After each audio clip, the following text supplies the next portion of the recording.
အခုပြောပြပေးမယ့်ပုံမြင်လေးကတော့လူမိုက်ကံကောင်းတဲ့တခါတော့ကပေါ့အိန္ဒိယပြည်ကရွာတရွာလေးမှာပုံနာတစ်ယောက်ရှိတဲ့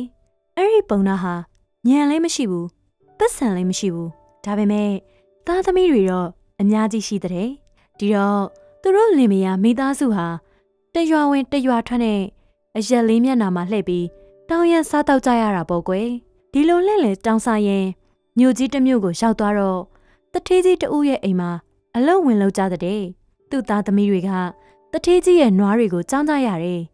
သူမိန်းမကတော့တထေးကြီးရဲ့အိမ်တွင်းအလုပ်တွေကိုလုပ်ကြရတယ်သူကတော့တထေးကြီးလက်တိုလက်ရှည်ခိုင်းရတဲ့လက်ပါစိတ်အနေနဲ့အမှုထမ်းရတဲ့တနေ့ကျတော့တထေးကြီးသမီးကိုမင်္ဂလာဆောင်တဲ့မင်္ဂလာပွဲကြီးကိုကျင်းပကြတာပေါ့မင်္ဂလာပွဲကြီးမှာသူတို့သမီးတို့သားနှစ်ဦးနှစ်ဖက်ကဆွေတွေမျိုးတွေအပေါင်းအသင်းတွေဟာဝင်ကြထွက်ကြစားကြတောက်ကြနဲ့အင်မတန်ပျော်စရာကောင်းနေတာပေါ့ကွယ်လက်ပါစီပုံနာလဲတထေးကြီးကသူ့ကိုခေါ်ပြီးကျွေးလိုက်မယ်မွေးလိုက်မယ်လို့ထင်ပြီးသူ့ရှာကတရေတများများနဲ့ဖြစ်နေရရှာတဲ့စီဦးထောပတ်နဲ့လှုပ်ထားတဲ့မုတ်တွေကိုလည်းလဲမျိုးခိုက်အောင်စားမယ်ဟဲဆိုပြီးပါဇက်တပြင်းပြင်းရှာတရရက်နဲ့ဖြစ်နေရှာရတာပေါ့ဒါပေမဲ့တထေးကြီးကသူ့ကိုလည်းသတိမရဘူးသူ့အိမ်သားတွေကိုလည်းမိထားတဲ့ဒီတော့ပုံနာကြီးလည်းစိတ်ပြတ်တာပေါ့လေအဲ့ဒါနဲ့ညရောက်တော့သူ့မိန်းမကိုပြောတဲ့ရှင်မကြီးကျုပ်တို့ကညံလည်းမရှိပတ်စံလည်းမရှိဒီတော့ဘသူကမှကျုပ်တို့ကိုလူရမသွင်းဘူးခိုင်းစရာရှိရင်တော့ခိုင်းပါရဲ့ပေးစရာကျွေးစရာရှိရင်တော့ကျုပ်တို့ကိုမိထားကြတာပဲဒီတော့ကျုပ်အကြံထုတ်ကြည့်မယ်ကျုပ်သာဘေးရင်တွတ်တက်တယ်ဆိုရင်လူတွေရိုသေလာကြလိမ့်မယ်အဲ့ဒါကြောင့်ကျုပ်ကဘေးရင်တက်ချင်အောင်စောင့်မယ်ရှင်မကအခွင့်တာရင်တော့တထေးကြီးကိုကျုပ်ဘေးရင်တက်ကြောင်ပြောပြပါဟုတ်ရဲ့လားလို့ခိုင်းလိုက်တဲ့အဲ့ဒီလိုအကြံထုတ်ပြီးပုံနာကြီးဟာအိမ်ထဲကနေတိတ်တိတ်လေးထွက်သွားတယ်မင်္ဂလာဆောင်အိမ်မှာလူတွေအိမ်မောကြလို့ငြိမ်နေလောက်တာသိရတော့မြင်းဆောင်ကိုဝင်ပြီးတထေးကြီးရဲ့သမက်တဒိုးသားစီးလာတဲ့မြင်းကိုဆွဲထုတ်သွားတဲ့အိမ်နဲ့အတော်ဝေးဝေးကိုရောက်တော့မြင်းကိုလူကွေရတနေရာမှာအသာလေးဝှက်ထားလိုက်တော့တယ်မနှက်ကြတော့မှတဒိုးသားရဲ့မြင်းပျောက်သွားတော့ရှာလိုက်ကြတာနှံ့နေတာပဲတဲ့ဒါပေမဲ့မတွေ့ကြဘူးပေါ့ကွယ်မင်္ဂလာအောင်အခါမှာမြင်းပျောက်တယ်ဆိုတော့နမိတ်မကောင်းဆိုပြီးတထေးကြီးလဲအလွန်စိတ်ညစ်နေရတာပေါ့အဲ့ဒီအခါမှာပုံနာရဲ့မယားကအရှင်တထေးကြီးကျွန်တော်မရဲ့ယောက်ျားဟာဘေးရင်သုံးပုံတက်ပါတယ်ပစ္စည်းပြောက်ဟောရမယ်ဆိုရင်လဲပထမရမ်းပါပဲမယုံရင်မေးကြည့်ပါမမှန်ရင်လက်ဖြတ်ခံနိုင်ပါတယ်လို့ပြောတဲ့ဒီတော့တထေးကြီးလဲပုံနာကြီးကိုခေါ်ရတော့တာပေါ့ပုံနာကြီးကလည်းဟိတ်ကြီးပန့်ကြီးနဲ့မနေ့ကတော့ကျုပ်ကိုသတိမရအောင်ဒီနေ့မြင်းပြောက်တော့မှကျွန်တော်ကိုခေါ်ရာပေါ့လေလို့ပြောလိုက်တဲ့တထေးကလည်းလေးချိုးကလေးသွေးပြီးအေးကွယ်မတော်လို့မေ့သွားတာပါစိတ်မရှိပါနဲ့မြင်းပြောက်တဲ့အကြောင်းကိုဟောစမ်းမအောင်လို့ပြောလိုက်တဲ့အဲ့ဒီအခါမှာတော့ပုံနာကဟန်တလုံးပန်တလုံးနဲ့မြေကြီးပေါ်မှာလက်ညှိုးထောက်ပြီးကိုချစ်ဒီချစ်ဘေးရင်တွက်ချင်အောင်ဆောင်းတော့တာပေါ့ပြီးတော့မှအိမ်တွေကြီးကြီးထားပြီးဟောတာပေါ့ကွယ်ဘေးရင်သုံးပုံရဲ့အလိုအားဖြင့်ဆိုရင်တော့တဒိုးသားရဲ့မင်္ဂလာမြင်းကိုခိုးသူတို့ကအကာလညအခါမှာ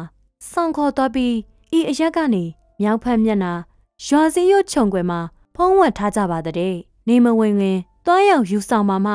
ကိုမြင်သည်သူ့မြင်မဖြစ်မိကိန်းရှိပါတဲ့တထေးကြီးလို့ဟောလိုက်တဲ့ဟောတဲ့အတိုင်းပဲသွားရှာတော့မြင်းကိုတွေးကြရတာပေါ့အဲဒီတော့လူတွေကပုံနာကိုချီးမွမ်းကြတဲ့တထေးကလည်းလက်ပါစိတ်အဖြစ်မထားတော့ပဲပညာရှိကြီးအနေနဲ့ကျွေးမွေးပြုစုတော့တဲ့တနေ့ကျတော့ရှင်မရင်ကြီးရဲ့နန်းတော်တွေကကြောက်တံဗရံများတွေတခိုးခိုးလို့ပျောက်ပါလိရောတဲ့တခိုးတွေကိုလိုက်စုံစမ်းတာမရတော့ရှင်မရင်ကြီးကပုံနာကိုခေါ်ပြီးဘေးရင်တွက်ခိုင်းတော့တာပေါ့ကွယ်ဒီတော့ပုံနာကြီးဟာအကြံရခတ်တာနဲ့မနှက်ဖြန်မိုးတောက်ခါမှာမင်္ဂလာရှိတဲ့အချိန်မှာဟောပြရစီလို့ရှောက်တင်တဲ့အဲ့ဒီအခါဘုရင်ကြီးကပုံနာကိုအဆောင်တော်တစ်ခုထဲမှာနေစေတဲ့အဆောင်အကျက်တွေကလည်းအပြင်ဘက်ကနေစောင့်နေကြတာပေါ့တက်ချင်အောင်စောင့်နေတဲ့ပုံနာလဲအများကြီးစိတ်ညစ်တာပေါ့လေအဲ့ဒီနန်းတော်ထဲမှာအပြိုတော်တယောက်ရှိတဲ့သူ့နာမည်ကကလားလို့တော့မိရှာလို့ခေါ်တာပေါ့မြန်မာလို့ဆိုရင်တော့မဲရှာပေါ့ကွယ်ဗဇက်ထဲကရှာပေါ့လက်စတတော့နန်းတွင်ကြောက်တံဗရံများတွေခိုးတာကသူ့ကို အခုပညာရှိပုံနာကိုရှင်မရင်ကခေါ်ပြီးမေးမယ်ဆိုတော့လေမဲရှာလဲစိတ်မီကြောက်လာတာပေါ့ကွယ်အဲ့ဒါကြောင့်ပုံနာနေတဲ့အဆောင်တော်နားကိုသွားပြီးတိတ်တိတ်လေးခိုးချောင်းတဲ့အဲ့ဒီအခါမှာစီဦးထောဘက်ကြိုက်တဲ့သူ့ရှာကိုပုံနာကအပြစ်တင်နေတဲ့ဟဲ့ရှာဒီတခါသေရွာသွားဖို့ပြင်မိတော့လို့ထပ်ပြန်တလဲလဲရွတ်ဆိုပြီးအပြစ်တင်နေတဲ့အဲ့ဒါကိုအပြိုတော်မဲရှာကကြားရတော့ငါခိုးတာကိုတိတ်သွားပါပြီဆိုပြီးအဆောင်ထဲကိုကြောက်ကြောက်လန့်လန့်နဲ့ဝင်တဲ့ရောက်တော့ပုံနာကြီးရဲ့ခြေထောက်ကိုဖက်ပြီးငိုတော့တာပေါ့ကွယ်အိုးပုံနာကြီးကြောက်တံဗရန်များတွေကိုကျမခိုးမိတာမှန်ပါတယ်ဥယျာဉ်တော်တွေကတလဲပင်အောက်မှာမြုပ်ထားပါတယ်လို့ဖွင့်ပြောရတော့တာပေါ့အဲ့ဒီတော့ပုံနာကဟန်တလုံးပန်တလုံးနဲ့အိုးငါအကုန်သိပါတယ်ပြောနေဖို့မလိုပါဘူးငါဟာအရှင်ကဖြစ်တာကိုလည်းသိတယ်အခုဖြစ်တာကိုလည်းသိတယ်နောင်ဖြစ်မှာကိုလည်းသိတယ်အခုမဲမင်းကရှစ်ခိုးတောင်းပန်နေတာမို့မဲမင်းကိုအပြစ်လွတ်မယ်ငါကိုသာရှိသမျှငွေလေးရွှေကလေးနဲ့ကြောလို့ပြောတဲ့အဲ့ဒီလိုနဲ့ရှင်မရင်ကြီးရဲ့ကြောက်တံပရံများတွေကိုပြန်တွေ့ရတော့တာပေါ့လေပုံနာကြီးလဲစုရီလက်တွေရပြီးနာမည်ကြီးသွားတာပေါ့ဒါပေမဲ့သူ့စိတ်ထဲမှာတော့တိတ်တိတ်လေးကြိတ်ပြီးကြောက်နေရရှာတော့တာပေါ့ကွယ်ကံကောင်းထောက်မှလို့ဒီတစ်ခေါက်ငါလွတ်သွားတာနောက်တစ်ခေါက်ဆိုရင်တော့အခက်ပါပဲလို့ဆိုတာပေါ့အဲ့ဒီရှင်ဘရင်ကြီးမှာပညာရှိအမတ်ကြီးတစ်ပါးရှိတဲ့အမတ်ကြီးကပုံနာကြီးကိုမယုံဘူးပေါ့အဲ့ဒါကြောင့်ရှင်ဘရင်ကိုတွတ်တွတ်လျှောက်တဲ့အရှင်မင်းကြီးဒီပုံနာဟာဘေးရင်သုံးပုံတက်တယ်ဆိုပေမဲ့ဘေးရင်ကျန်းတွေကိုဖဲ့ရွလေးလာတာလဲမတွေ့ရပါဘူးဟန်ဆောင်ပြီးလိန်ညာလှည့်ပြားနေတယ်ထင်ပါတယ်စုံစမ်းကြည့်ရင်တင့်တော်မဲလို့ထင်ပါတယ်လို့ရှောက်တဲ့ဒီတော့ရှင်ဘရင်ကြီးကတောက်တော်ရီတကောင်တစ်ခုထဲမှာဖားကလေးတကောင်ထည့်ပြီးတကောင်ဖုံးနဲ့ပိတ်တဲ့ပြီးတော့ပုံနာကိုခေါ်ပြီးကဲပုံနာကြီးတကောင်ထဲမှာဘာရှိတယ်လဲဆိုတာကိုဟောနိုင်ရင်စုလက်ကြီးစွာပေးသနာတော်မူမယ်လို့ပြောတဲ့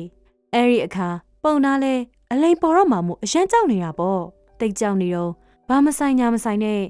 သူ့အဖေကသူ့ကိုငငယ်တုန်းကပြောင်ပြီးခေါ်တဲ့ငယ်နာမည်ကိုတွန်းပြီးတရိရတဲ့အဲ့ဒီနာမည်ကငရွှေဖားတဲ့အဲ့ဒါနဲ့သူ့နာမည်သူခေါ်ပြီးညီးတာပေါ့တကောင်းလေးကတောက်တော်ရေးစိမ့်စိမ့်အေးပါပြီအေးပြီတော့လေငရွှေဖားပူဝင်တော့ကများလို့ညီးရှာတဲ့အဲ့ဒါကိုကြားရတဲ့လူတွေကတိတ်သဘောကျတာပေါ့မှန်တယ်ဟေ့ဒီပုံနာကြီးရဲ့ဘေးရင်တိတ်မှန်တာပဲလို့ဝိုင်းပြီးအော်ဟစ်ကြတာပေါ့ကွယ်ရှင်မရင်လဲအဟောင်းမှတ်နေတာပေါ့အဲ့ဒါကြောင့်ပုံနာကိုစုတော်လက်တော်ရီအနေနဲ့ရွာ3ရွာအပိုင်စားစီတဲ့ရွှေငွေဝေါ်ရှင်တွေကိုလည်းပေးသနာတော်မူလိုက်တဲ့အဲ့ဒီလူနဲ့ပဲပုံနာလူမိုက်ကန်ကောင်းဖြစ်ပြီးဖုံတကိုကြီးလေရှာတော့တဲ့ကဲပုံမြင်လေးကတော့ဒါပါပဲကွယ်